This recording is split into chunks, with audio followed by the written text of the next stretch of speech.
So move it over here. And there you go. Get there.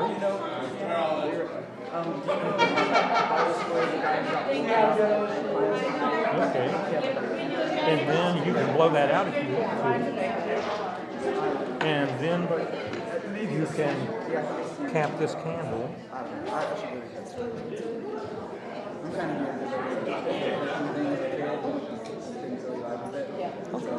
And then I'll thank you. And you can just lay that down on the, with the business end over that way. And bring this around. That's good. That's good. Okay. All right, you good, Tony? Yeah. Thank you very much. You go sit with your mom.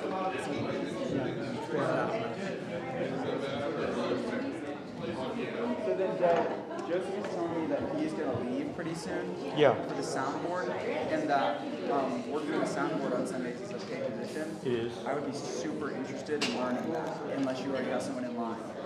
Well, we're interviewing people. Okay. Well, can I get more information about that? Yeah. What I can do is I can send you the use Indeed. It's a online job placement service. I can do that. It's I'll re-download it right now. I don't have it downloaded right now, but I can get it back. Oh, okay. My email address is text TECHSTUS. Really? Yeah. At UUFC.org. That's my church. So at UUFC.org. Oh, the United Unitarian Universalist Fellowship of Clemson. Gotcha. All right. That's us. I'll email you. So I'll have it. So I can reply to it, and I'll send you a connection to the Oh, and I don't want to. Yeah. Do you have any other cool microphone stuff to show me? Yeah, let's bring one. Okay. So you can stream it. We receive it with this, and then we roll off and roll in. That makes sense. And it clouds everything. It does, and we mainly want to get mid-range, which is the most important. Right. So we get singing in mid-range. Are hymns written? Piano, which turns out that much. Are hymns written in mid-range so that they No, they're written so nobody can possibly. That's been my experience with them. I think the chorus is more protected. That got right for they're written so the party can Why? Do you know why? No, it's just, you know, it's something to know that every single person should say. Yeah. When it's framed, so that the composer just kind of stretches the you know, like, you can't write it like Hey, Karl? I can get this thing right. some of them work better. You have to push the I would push them These are very tricky. That's safety stuff.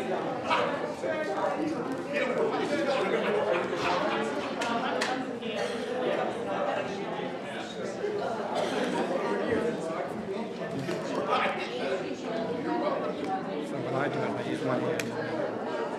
I'm supposed to be able to do it with two. One I can't do with one side. Okay. So I use my thumb to push it. Okay.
Good morning.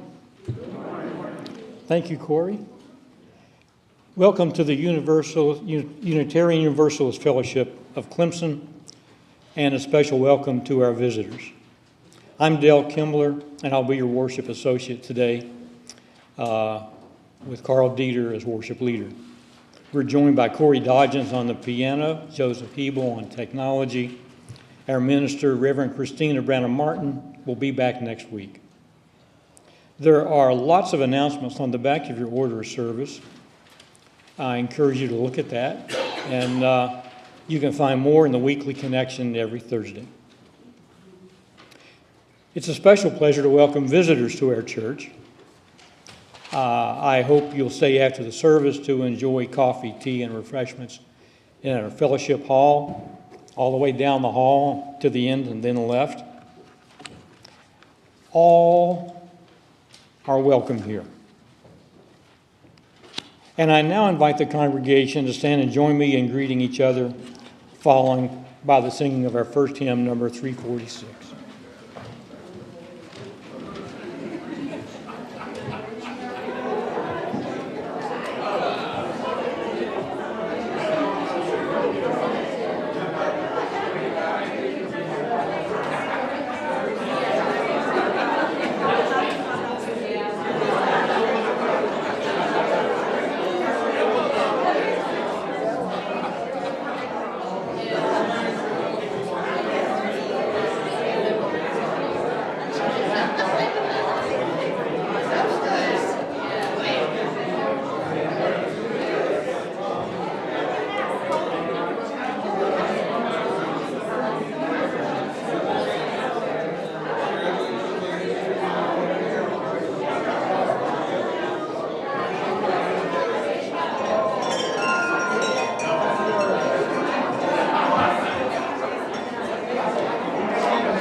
If you would, please.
Our opening words today are from Reverend Scott Taylor. Today, we return to the shelter of each other. to arms that hold us in the midst of the storm, to voices that help us hear our own, to hearts that accept us for who we are. May we be for each other a source of safety and sending. May we offer each other both comfort and challenge. May this place of peace lead us to share peace with others. Let us begin. And I would now like to ask Cody to come up and help me light the chalice.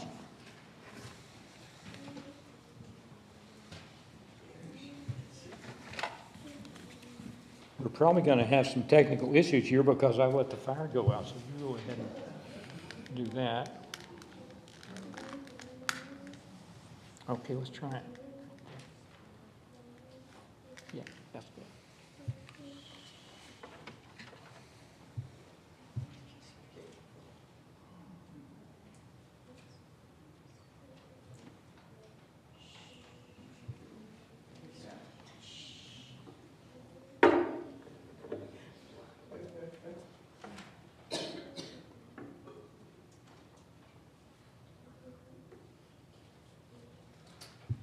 Thank you, Cody.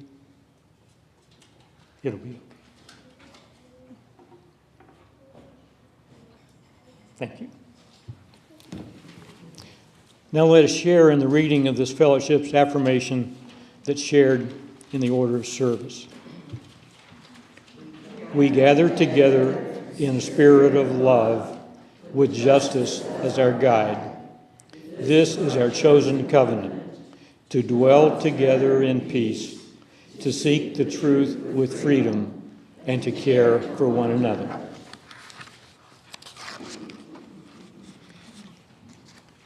And now, it's time for all ages.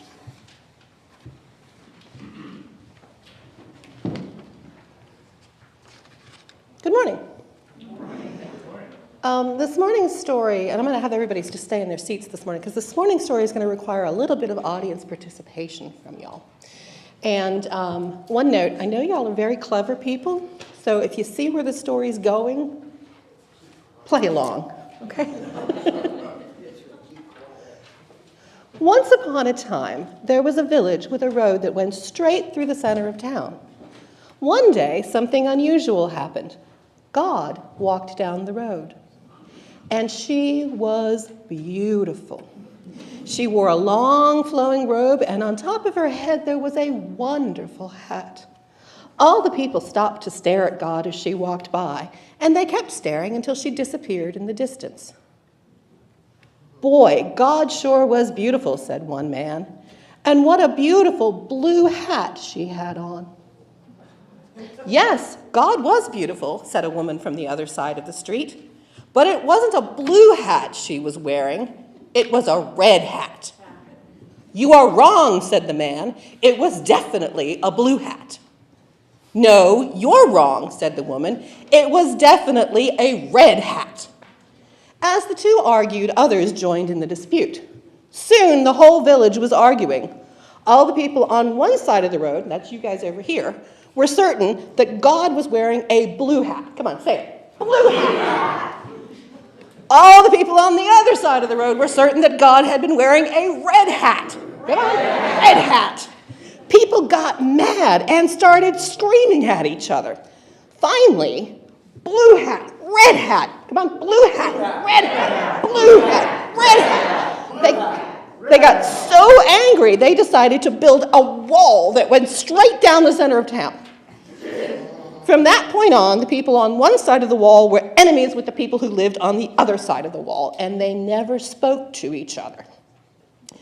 On one side of the wall, the people built a church where they worshiped a god that wore a blue hat. On the other side of the wall, the people built a church where they worshiped a god that wore a red hat. Many years passed, and the people were still enemies. Then one day, God came walking back through the village. She was smiling and balancing on top of the wall that the people had built many years ago.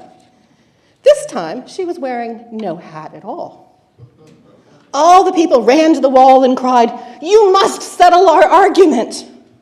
"Yes," said one man, "the people on that side of the street say that when you walked through the village many years ago, you were wearing a blue hat, but we know better. We know you were wearing a red hat. So tell us, God, what color was your hat?" God looked puzzled for a moment and began to scratch her head and thought. "I think I remember walking through this village many years ago," said God.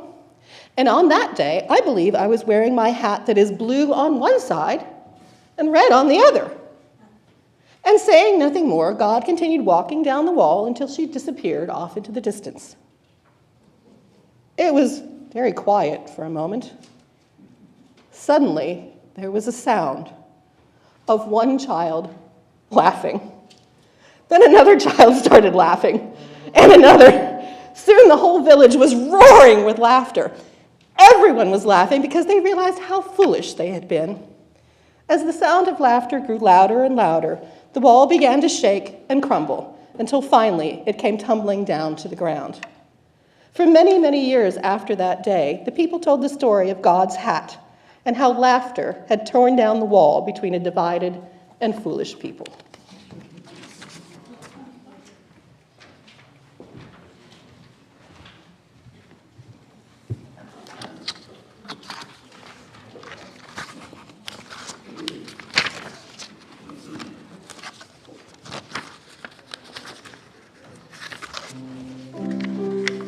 It's time for the offertory.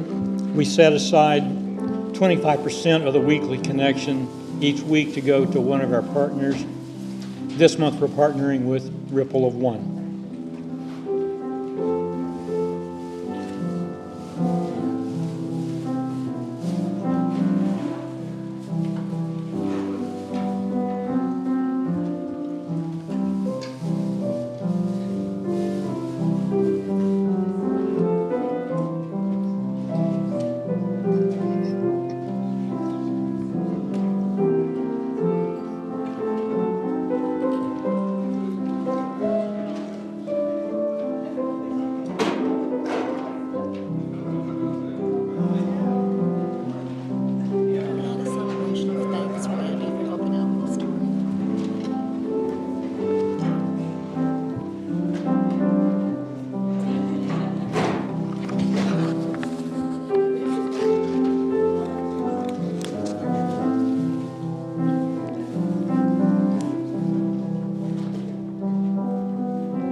For those at home, you can also donate to the UUFC website and use the donate button.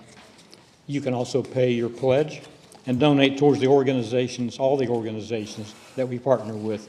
And thank you all here and at home for your generosity. As we begin the joys and concerns for today, we've heard from Paula Hoisenfeld, who tells us that Jorge's last brother, Ramon, is at the end of his life. And they are grateful that they were in Mexico to see him and his family at these times.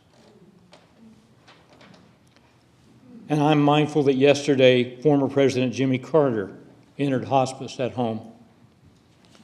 Let us keep them in our thoughts today. And the first joy is from Karen, who says, thanks to Andy for helping out with the story today.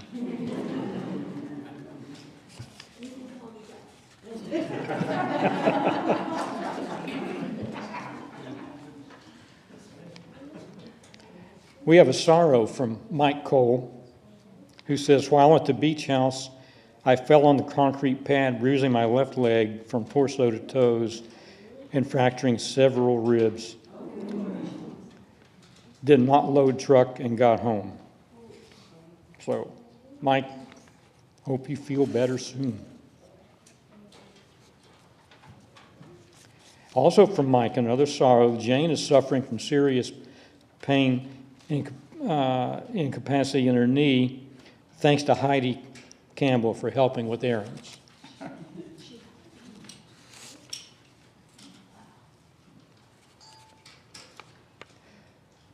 It's been a day for accidents. Meg MacArthur's husband tripped and fell while they were in Universal Orlando. He didn't break any bones, but the joy is he's walking, although with a cane.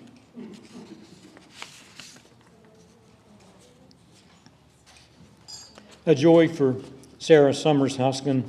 The Hulas enjoyed a great hike Wednesday to Istatoy Creek Heritage Preserve, saw large bear prints, and enjoyed being in nature and with each other. For these joys and concerns and those left unspoken, add one more stone, please. I would just like to add an additional concern for the people of Ukraine. And now we'll sing the children on their way.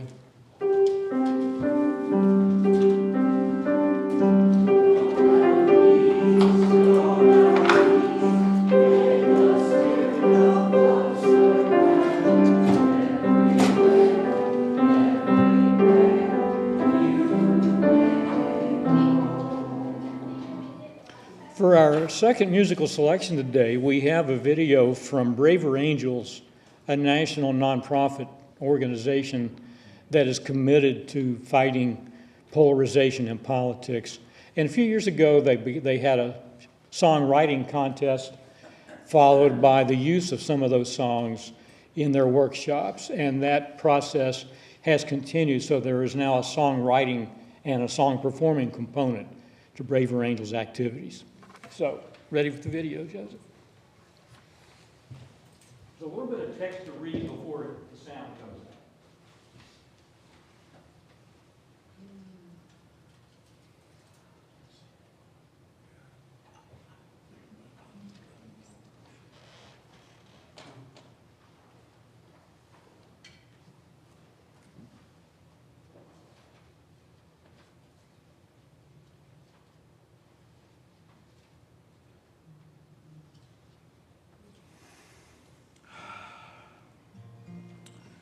To the woman at the rally in Nashville, Tennessee last weekend, holding up the sign that said, "Sacrifice the weak." This is for you.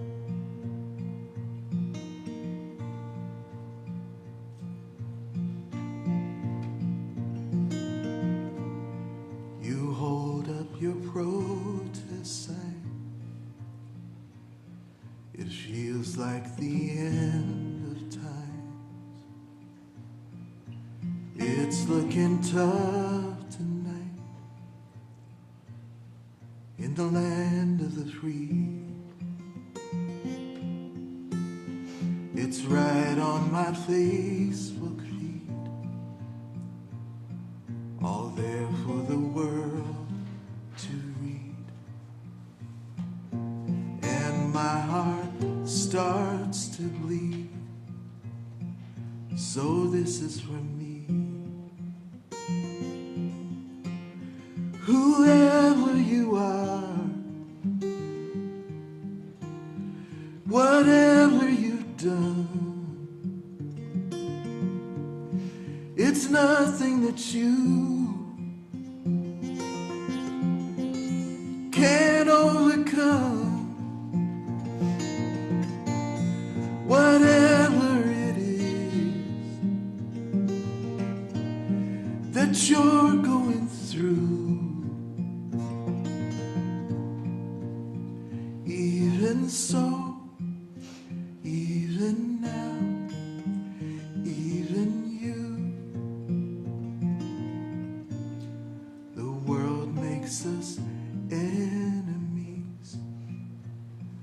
that's not who you are to me.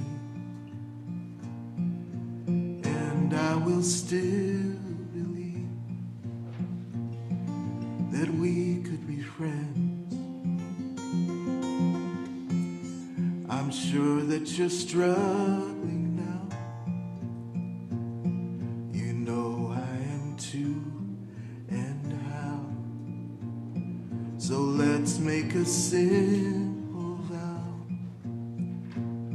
It's not how this ends.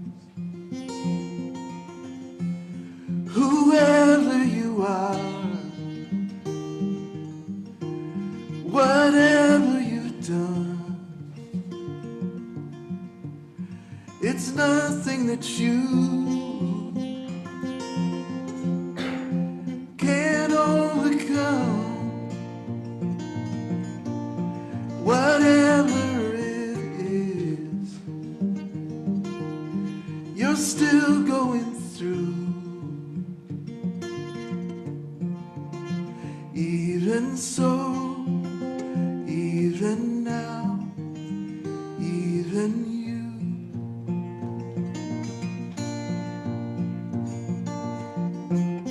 When it's impossible to right the wrong, there's still a refuge where we both belong, and wherever that is, we'll make it through. Even so, even now, even you. Even so, even me, even you. I hope this finds you.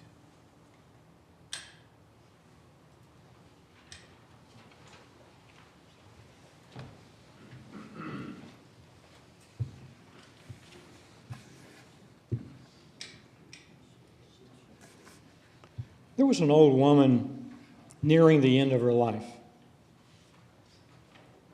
As she closes her eyes one night, she sees a bright light and is transported to another realm. She doesn't pass away just then, though. Instead, she returns to the living world to find her family gathered at her bedside. She smiles and whispers to her children, "I have seen the great hereafter." And her son says, "The great whereafter?" And she says, "Heaven and hell. I've seen them both." She goes on to explain, and I won't keep trying to do this in her voice because I'll probably hurt myself. She says, "I came upon a door, and behind it was hell. What I saw there confounded me. There was a dining hall filled with row upon row of tables, each table covered with a magnificent feast. It looked and smelled delicious, but the people sitting around the table were emaciated and sickly and moaning with hunger. As I came closer, I realized that each person held a very long spoon." Pardon me, Chalice? Probably as long as this, with a spoon shape on the end.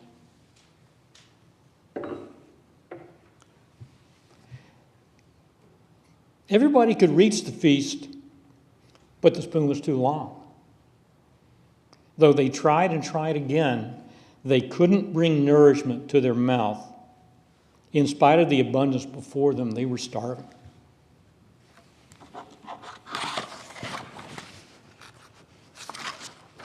She kept on, "I left this horrid place and I opened a new door, one that led to heaven. Inside, I was surprised to see that very same scene before my eyes. A dining hall filled with row upon row of tables, and on those tables, a marvelous feast. But instead of moaning with hunger, the people around the tables were sitting contentedly, talking with one another, sated from the abundance before them. Like those in hell, these people were holding very long spoons. But as I watched, a woman dipped her spoon into a bowl of stew before her. And rather than struggling to feed herself, she extended her spoon out and fed the man seated across from her. This person, now satisfied and no longer hungry, gave thanks and returned the favor, leaning across the table to feed the woman. I suddenly understood the difference between heaven and hell, the old woman said to her family. It's neither the qualities of the place nor the abundance of resources, but the way people treat each other. In hell, we're selfish. We would rather go hungry than give people we don't care for the pleasure of eating. But in heaven, we feed each other. We put trust in those around us and never go hungry.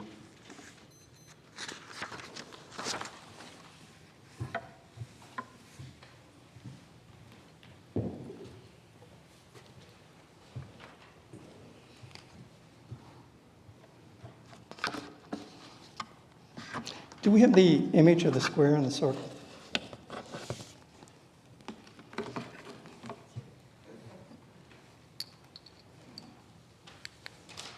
It's been 5 years since I used this. And there are two people looking at an object. And the one person looked at it from, I guess I was working the screen. One person looked at it from this direction, and they saw the shadow of a circle. And the other person looked at it from this direction, and they saw the shadow of a square. And then they were talking to each other and sharing what they saw, and truthfully described it in great detail, and said, well, you must be wrong. It's a square. No, you must be wrong. It's a circle. So for our meditation this morning, meditate on experiences that you have had in the past, in conversations or discussions with friends or strangers or even antagonists. And you each describe accurately and honestly the truth that you see, and the other person thinks you're wrong. And so how might you walk around the issue or the question and see the larger truth that in a limited sense you are both correct? And then also meditate if that occurs in the future, how you encourage the other people to walk with you and see if there might be a larger truth. So let's take a few minutes and reflect on that.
Thank you. Good morning. Good morning.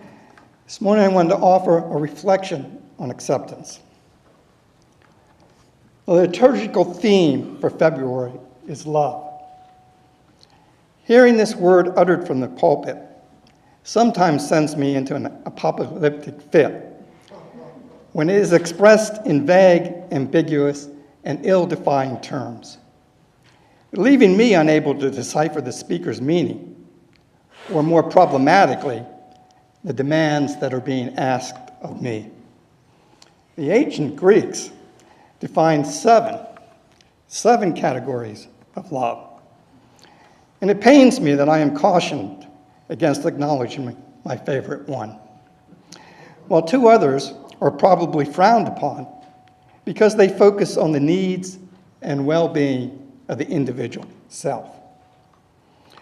While struggling with this dilemma during a worship committee meeting, I remembered that Dell plans to offer a workshop on talking about differences, whereupon I was inundated with memories of getting into trouble with my unbridled expressions.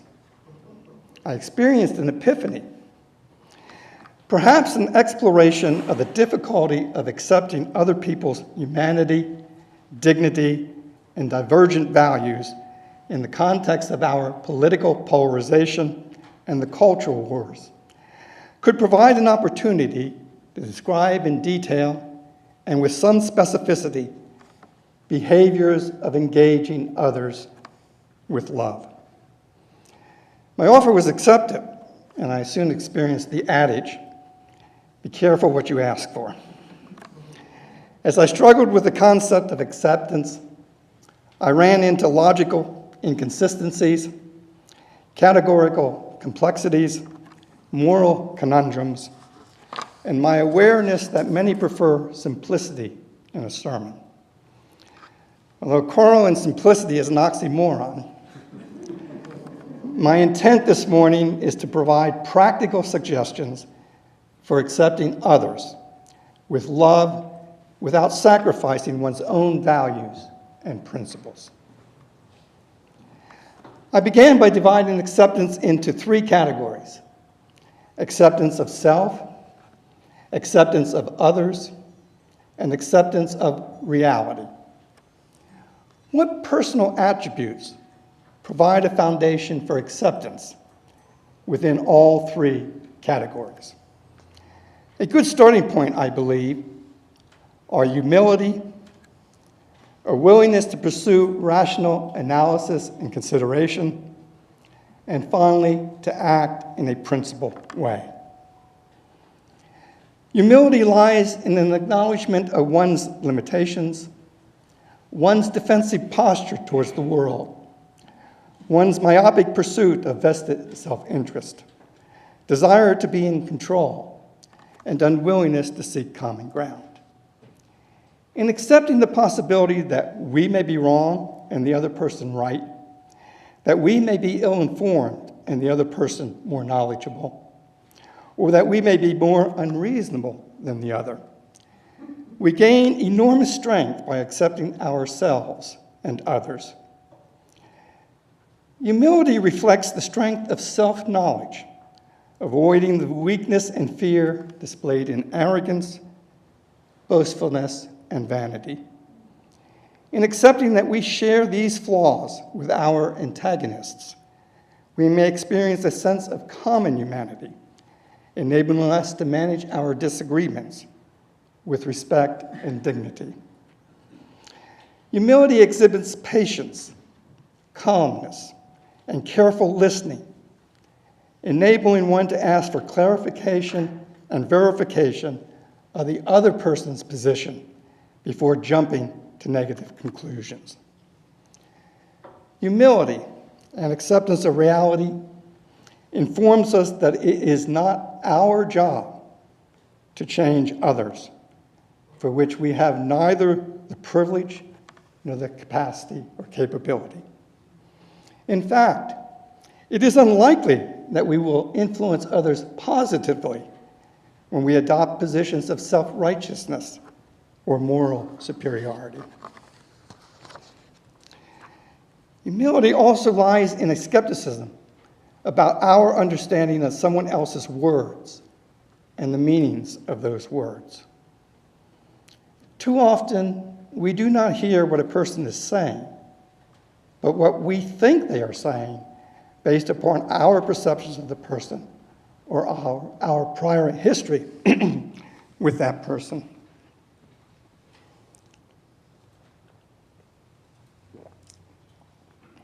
But also, the enormous challenge of language and communication lies in the complexity of connotation, what we think a word means, and denotation, what the dictionary says it means, as well as the multiple meanings of words.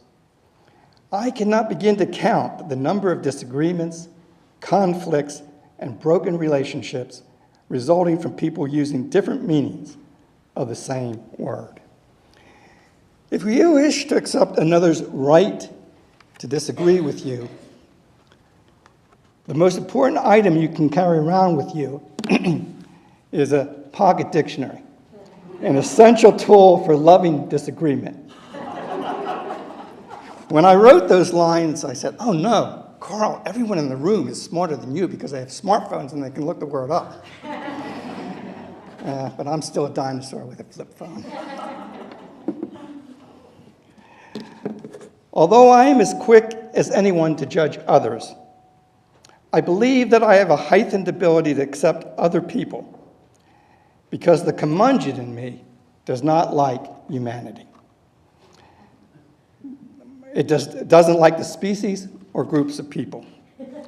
It doesn't like professors or kayakers or intellectuals or Americans or Europeans or groups of any color or religious orientation. As soon as two people come together, a tribe is formed with all the benefits and pathologies of tribalism.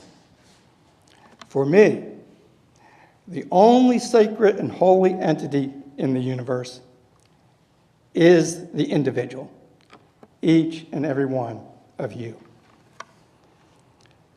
I'm often advised to tell personal stories in my sermons, which I'm hesitant to do, because I do not want Karl the character to be the focus of the story, but rather merely to be the vehicle carrying a parable that contains larger religious and philosophical points. When I am described as a provocateur, I am annoyed to a small extent, because I am uninformed as to how I am accepted in the usage of the word. The dictionary defines provocateur, or the female provocatrice, as, quote, a person who provokes trouble, causes dissension, an agitator. John Lewis, the civil rights icon and Georgia congressman, described his provocations as good trouble. But here's the rub. The descriptor good trouble, or bad trouble, often reflects the biases, prejudices, and ideology of the user through the myopic lens of liberalism, conservatism, or progressivism, the circles and the squares. Perhaps Karl the provocateur is accepted as a kindred spirit, bluntly uttering truths that slay opposing views. Or alternatively, as profoundly wrong, thereby accepting Karl as a danger to the community that needs to be watched or opposed. Some may have a more nuanced view, appreciating the truth Karl is articulating, but concerned that the specificity and detailed nature of his truth pursuit may undermine community cohesion or institutional mission.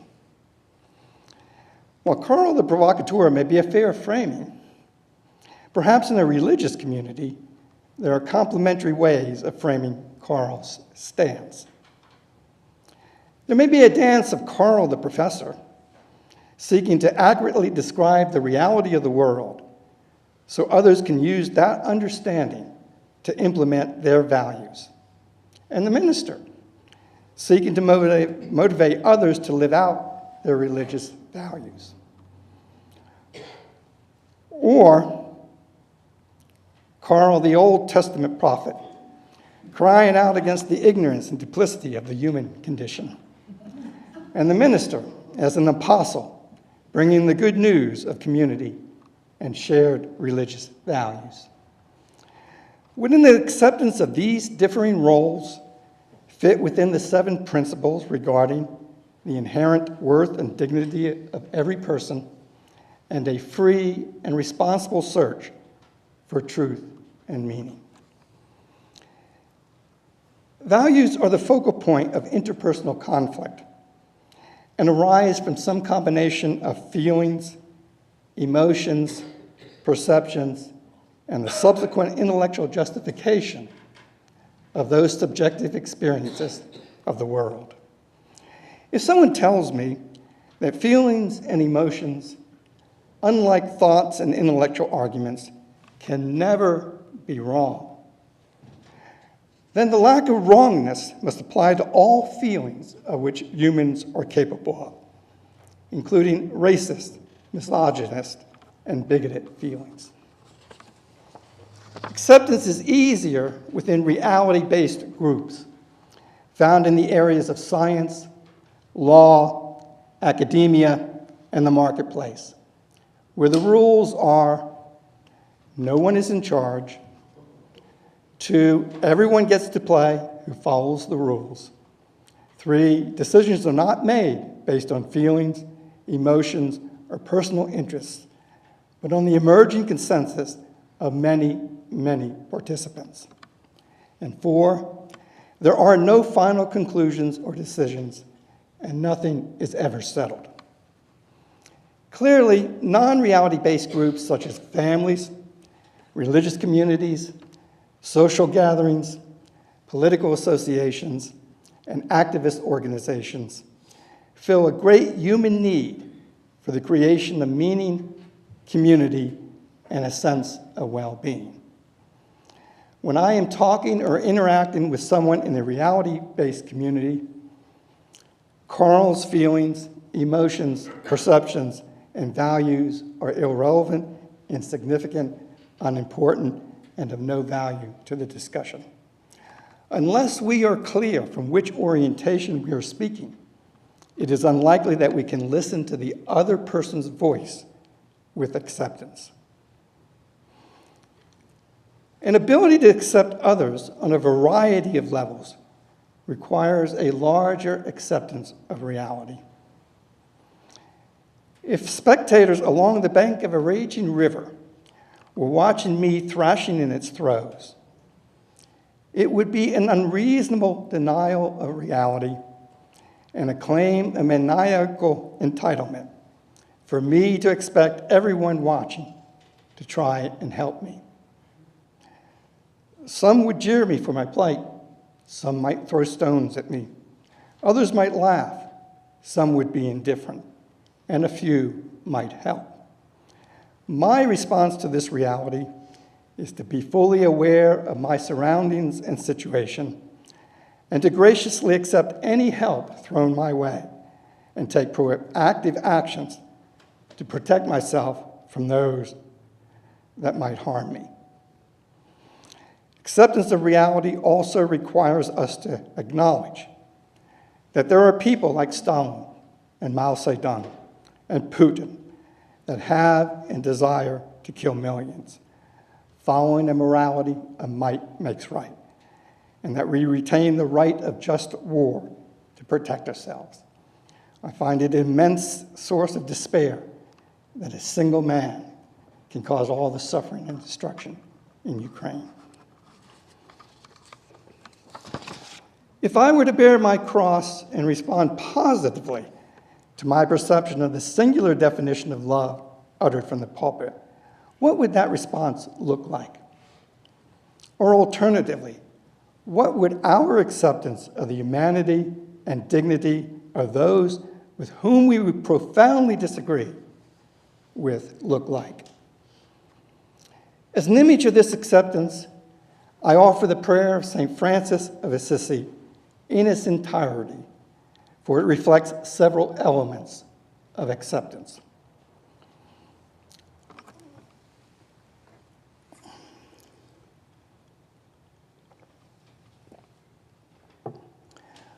Although I do not personally accept its Christian theology, I accept the importance of that theology to the Christian, and I accept the aspirational actions listed in the prayer that I can seek to practice in order to accept the humanity and dignity of those I interact with, while still retaining the right to protect myself against those who would harm me.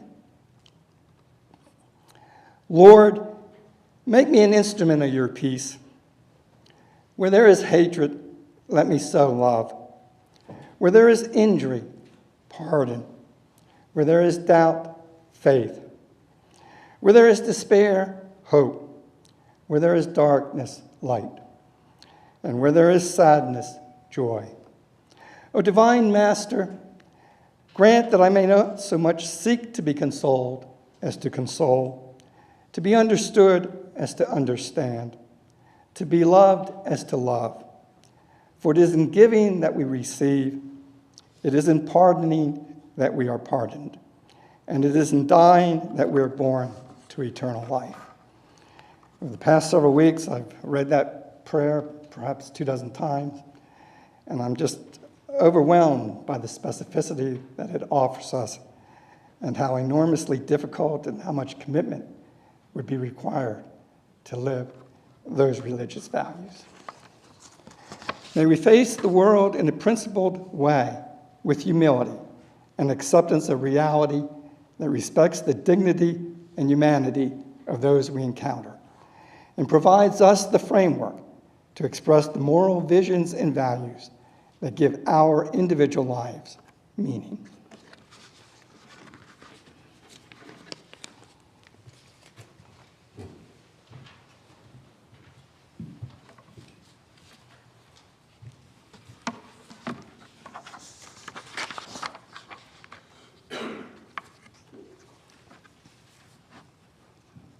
Karl, thank you for making us think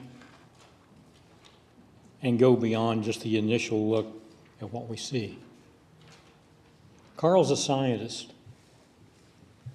and all of his life he's been dedicated to learning new things and looking in new directions and seeing what's there. I'm an engineer, and all my life I've been dedicated to making things work. Without the scientist, I'd have nothing to do. Without the engineer, what Karl does would be pointless. We all have something valuable to bring to the conversation, and that's where my reflection is going to take us. Since people moved out of caves into the open and began to cultivate what they ate, there have been the concepts of one of us and those people. Long ago, those others might have been identified by their scent.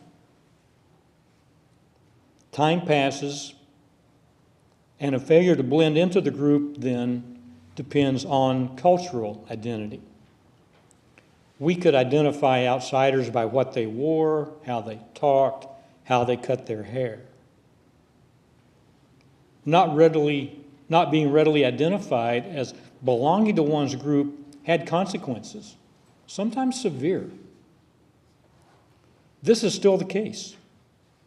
But now we expand what's important to include one's social media posts. Is this progress, really? Well, social media are not inherently bad. In terms of acceptance of the other, it's just a part of how we classify them and ourselves. Frequently, this is a matter of political speech, which we see in digital social media, newspapers, and ordinary conversation. Other speech can point out and even stigmatize someone outside our group, but lately the political aspect seems the most powerful, resulting in the most extremes. It seems to me that disagreement is more disturbing than agreement here. Agreement can be passive. Just nod your head, smile, don't say anything, and you can fit into the group. But disagreement is noticed more. Maybe this is an old survival trait that isn't quite needed as much anymore, but it's still with us, it's still in our heads, and it gets misapplied. There's something survivalist about saying, if I don't recognize it and I don't know what it is, my best bet to start with is to say it's dangerous. What worked for the cavemen, though, doesn't work for us in the same way. Whatever it is, how we disagree seems to be impactful. And how we disagree is a major factor in political polarization. I tend to classify disagreement in politics in three ways. First is what we might call simple disagreement, although there's frequently nothing simple about its effect. I say, and here I'm going to date myself, and so I'm going to use a name that some of you won't recognize. So when you don't recognize it, just substitute a name that's convenient to you, comes readily to mind. I would say that Elmer Fudd should do a pretty good job. And he ought to run for public office. And you say, I don't know, I never cared for Elmer Fudd very much. I don't really like him. Now, that's the first level. We're now having a discussion about Elmer Fudd. Is he going to make a good politician or not? And depending on what kind of cartoons you used to watch or read, you're going to have an opinion on that. Maybe you're a Roadrunner person. But that's a discussion that we can be comfortable having. Pros and cons on Elmer Fudd. But the conversation moves on, and it moves into a stronger position, maybe leading to an objectionable view. Let's say Elmer Fudd has just won an election, and I say, that Elmer Fudd, he should do a pretty good job. And you say, Elmer Fudd is a jerk, and so are the people who voted for him. Now, that's getting personal. Your view, or mine, depending on your point of view, is expressed not just in an opposing way, but it's actually kind of nasty. One of us has expressed to the other political views that are possibly extreme, nasty, and hurtful. But there's a third level that's even more difficult to deal with. One of us expresses views that exposes threats to the other's values. Elmer Fudd doesn't like you, and his followers know where you live. Scary stuff, but real. This debate has now become emotional and threatening on a personal level. Now there's very little chance of salvaging this relationship. There might have been a few exchanges earlier if we gave more consideration to how we talk and how we listen. I don't mind if you don't share my politics. And I can accept, within limits, your opinions about me and my people. But we need somehow to avoid getting into the emotion of defending values if we are to have a conversation at all. How do we deal with this escalation of disagreement? And that's, I think, literally the question that each of us needs to have an answer for. And it's hard. But we're all here in a church on Sunday, and we can think about things like that. We are called as Unitarian Universalists to respect and accept others. Period. Our 7 principles can help us here. They represent a progressive scale of guidance, beginning with the inherent worth and dignity of every person and ending with respect for our interdependent web of existence. So do the teachings of the world's religions, as well as the humanistic tenets in reason and science, and spiritual teachings of earth-centered traditions. It seems to me that whatever your foundation in faith and community, getting along with your neighbor is important. It's as simple as that. We have both religious and secular reasons to accept those who don't agree with us in some way. But this doesn't always work, and lately it seems to be getting worse. It's more difficult when the level of stress is high or when the stakes of elections or effects of legislation can have personal consequences. Disagreement becomes my value versus your principle. I become too insulted to continue the conversation. My words seem like threats to you. To misquote Rodney King, can't we all just get along? Well, I think we can. But in the heat of disagreement, we don't always know how. So what can we do? First, let's agree that we should. We should get along. We ought to do that. We have the principle that we should respect one another. Let's extend that to include speech and opinion. Second, let's understand what acceptance means here. It isn't that all opinions are valuable or that my acceptance of you extends to all that you say or do. It's more that I have a responsibility to listen well and express any disagreement I have with respect. That second thing is hard. It doesn't come naturally. But it gets easier if we learn better ways to express our own disagreement and to accept that each of us holds some of the responsibility for how we talk. That means part 3, learn how to listen and how to express our point of view without adding fuel to the fire.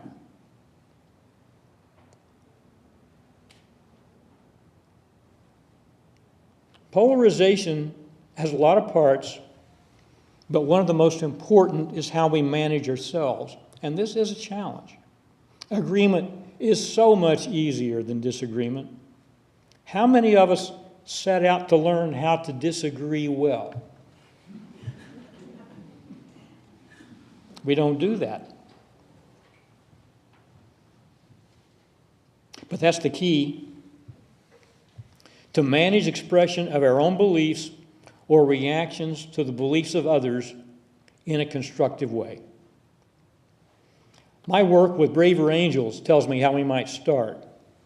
Braver Angels is a national nonprofit dedicated to reducing destructive polarization, especially in politics. And its mission is to help people learn how to do this. Having been a member since 2017 and involved in the development of their workshops, I have seen the variety of ways they can help people deal with polarization in politics. In general, they tend to focus on small groups in teaching basic principles and the skills to use them. Their original workshop, the one they developed right after Trump was elected in 2016, and regardless of what your politics was then or now, I think a lot of people would agree that there were groups at odds with one another. There was disagreement rampant in the land. The original workshop they developed to fill this need, called the Red Blue Workshop, consists of 16 people who think of themselves as either Republicans or Democrats, branded as Reds or Blues. But it has since then been supplemented with new ones, such as town hall discussions and how to hold family conversations at Thanksgiving. In general, they provide focused experiences designed to help understand and reduce polarization. My favorite workshop is called Depolarize Within. This workshop helps us evaluate our own polarization and then learn skills that reduce polarization and how we speak to like-minded friends. In other words, it helps people reduce polarization in their own circle. And I think this is where we have to start. as we learn to use these skills, we might begin to use them in ordinary conversations and maybe continue to develop them in other workshops. But the start is to learn how to manage ourselves among the people we see every day. If we can't do that, we don't have a prayer of having a difficult conversation with someone whose politics we find abhorrent. But we have to be able to do that. So we have to learn it among ourselves, and that starts with that acceptance. And then learning a few simple skills. Starting with our own depolarization actually works pretty well because it's in a safe setting among friends, among people we already like and agree with most of the time. We're planning to schedule a workshop like this for our members and their friends as a first step in managing depolarization, as a way of learning to accept the other. But I think there's another level of this that's just as important for us as Unitarian Universalists. We're told how important it is that we agree on our 7 principles, but we don't know how to disagree on the things those principles imply. The principles are there, the principles are fine. I have no argument with them at all. I think they're fantastic. But we make them operational in how we act. And it's that part that makes them operational in how we act that I submit we don't know how to disagree. And we need to learn it. If we learn it, a lot of other things get easier. So I invite you to come to this place April 1st, 10 o'clock. We'll meet in the social room and begin to learn how to do that. If you have any curiosity about that, please let me know, or you'll get something in your email sometime soon. Sign up when you see it when it's publicized later this month in the Weekly Connection, and I look forward to helping us learn to manage our polarization. And now, let's stand up and sing Let It Be a Dance, number 311. Let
We extinguish this flame, but not the light of truth, the warmth of community, or the fire of commitment.